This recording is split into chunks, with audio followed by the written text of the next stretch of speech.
Hello, everyone, and welcome to lesson 27. Today, 27. We have 2 more days, today and tomorrow. And my hope is that when you're all done, you realize that you can revisit these 28 days anytime you want to. You can come back and add more pictures. You can share. You can discuss things. It doesn't have to end, right? This space is open for you as long as you care to visit it. So that's a really good thing. And we have, depending on when you're joining in, we have a Zoom coming up pretty soon. And I plan on adding more in the future. So depending, if you join in several months from now, there will be a Zoom sometime in there. So today I want to talk about drawing with words and sketching with words, and this is a excerpt from a Patti Smith book called Wool Gathering that I copied into my commonplace wool gathering book. I actually call it that. And I wanted to read it to you, and we're going to try it. So it says, these are Patti's words: dictionaries littered the floor, Spanish, Arabic, Omas inks, sheets of vellum, ESP discs, sacred sticks, spangled cloth, poems, poet debris, crazy booty I often inventoried in the dead of night. I sat in the changing light in the center of the room, copying out the Lord's Prayer in Aramaic, hoping something would be revealed in the process. Inspired, I pulled out my pencils and a pad of clay coat. I made several small drawings in a manner I learned from Robert. A field composed of a single word, a simple phrase, repeated, intertwining. So there's so much in this small little group of words here. So she's talking about her apartment at the Chelsea Hotel at the time, and she's talking about what was all over the floor, dictionaries and inks and sheets of paper. And I don't know what ESP discs are. I don't know what sacred sticks are, or spangle. I don't know what they are, but these are all of her talismans, right? Her touchstones, her tools, right? And our tools can be so varied. Like, I consider my froggy a tool because he's my companion here, and he sits on my desk and we have conversations.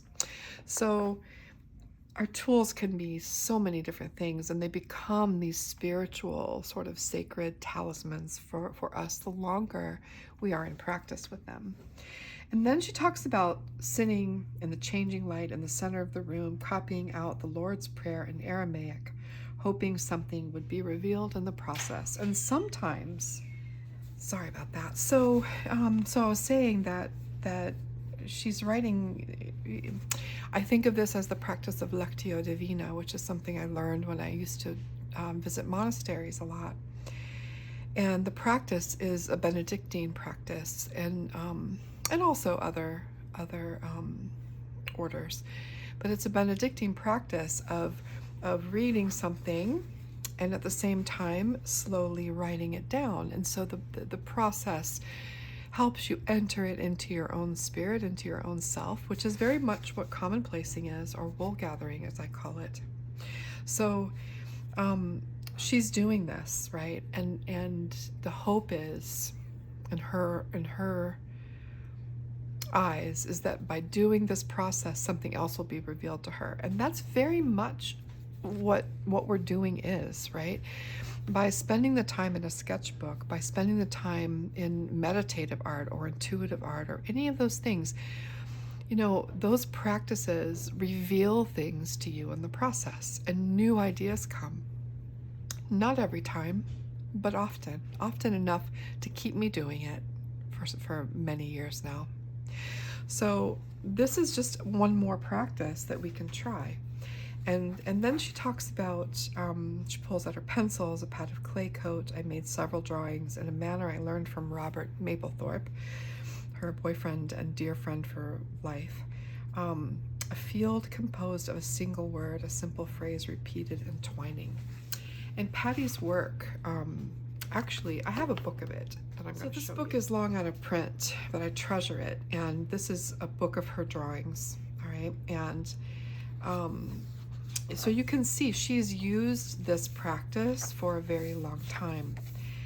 And she works by taping paper to the wall or putting it on the floor, and she's got very few materials. But I will show you an example. Here is an example.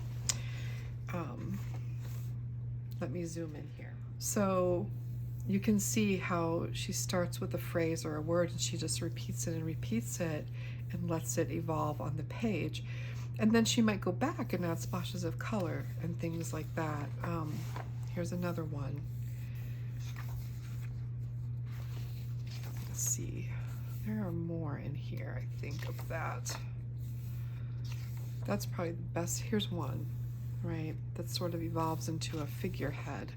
Here's another one. Here's two more. So this is a technique that she has used over and over again, and she credits Robert Mapplethorpe with giving her the idea and teaching her how to do it. And she's teaching us how to do it, right? She's talking about it here. So we are not here to copy what she's doing, obviously, but we can use the same idea, which has been done by other artists too, form of sort of Lectio Divina, and sort of spending time in a process that might reveal other things to us along the way. So this is something you can do when nothing else is coming, right? Or when you're feeling a little bit lost, or when you need to be grounded and focused.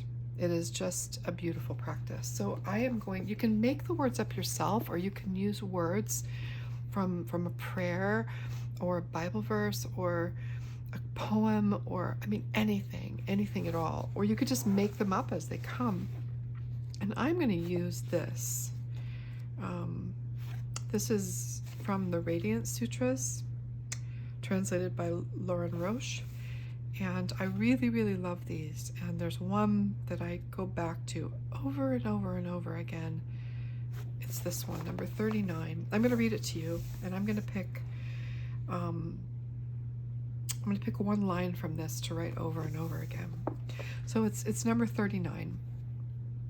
And 39, the word for 39 is, so we can use the one word, and we can even write the Arabic, right? Which is so beautiful. So the word is niruda, held back, withheld, held fast, stopped, shut, closed, confined, restrained, checked, kept off, removed, suppressed, covered, and veiled. So this is a wonderful book. If you don't have it, I highly recommend it. So we can copy the Arabic for this, right? And I don't think it's in here. No, it isn't. Or we can copy, and we can also copy part of this, right? So I probably will do both. I'm just going to stick this page in here, but I'm going to read to you number 39. Cast aside the 10,000 things and love only one. Don't go on to another. Engage your lively awareness with this one focus, one object, one thought, one symbol. Now go inside. Find the center, the soul, the heart. Right here, in the middle of the feeling, attend the blossoming, attention vast as the sky. That's going to be my phrase, attention vast as the sky. If another string of words, like find the center, could be yours, or you could have something else in mind entirely, feel free to use any of these words. So I'm gonna use attention vast as the sky. And I might put some Arabic in there, but we'll see. Okay.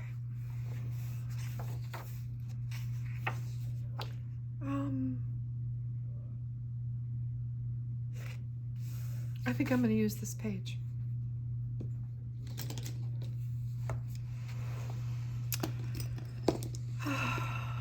I think I'm going to use pencil first, or black ink. Now I'm going to use pencil. Okay. And I'm going to start here.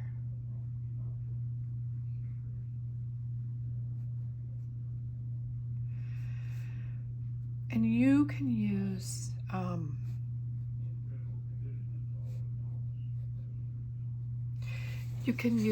legible handwriting or illegible handwriting. That is totally up to you.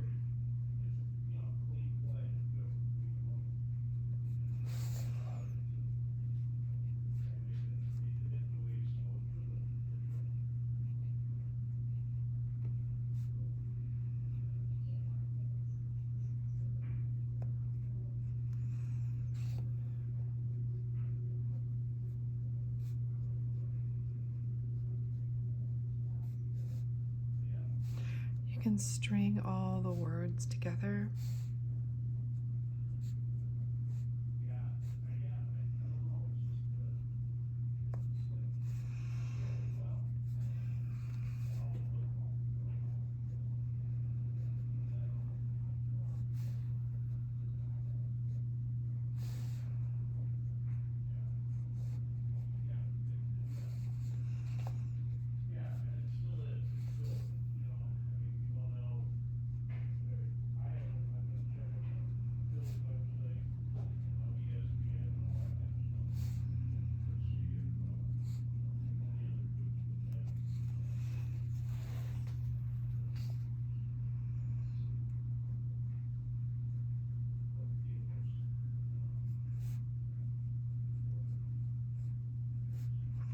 And let it evolve.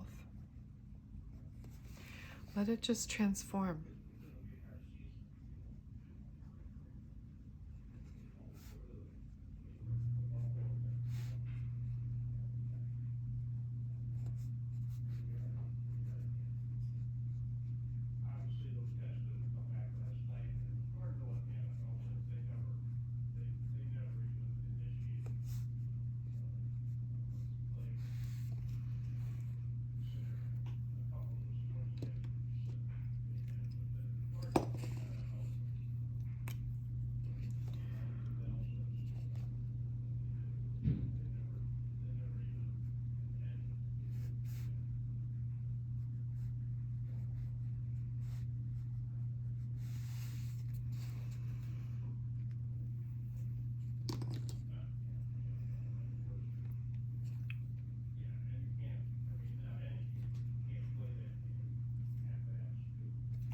I think I'm going to put the Arabic in now.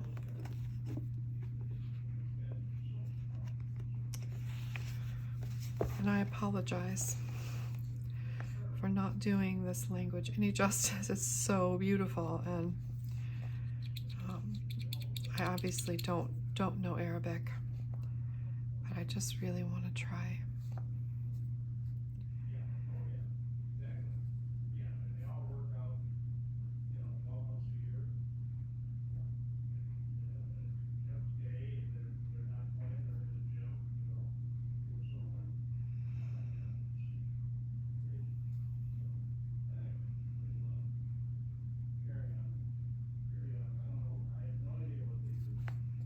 I tried. So beautiful. Neruda. And so you can make this as elaborate as you want, right? As elaborate as you want to. And then you can go back in and you can decorate it. So I put some gold there. Maybe I'll take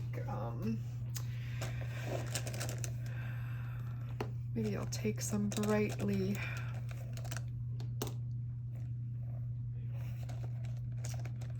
colored, and maybe some silver.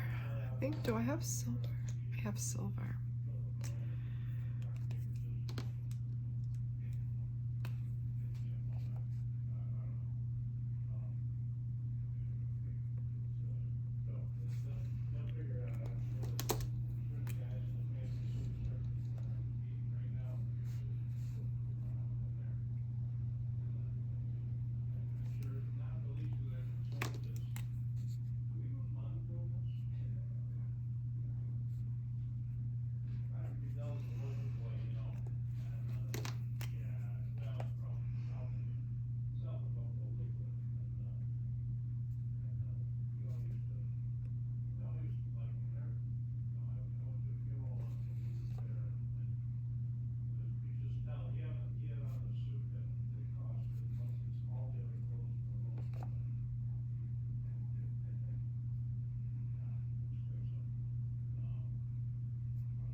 There. Oh, I love this. I hope you do too. Thank you for your practice. See you tomorrow.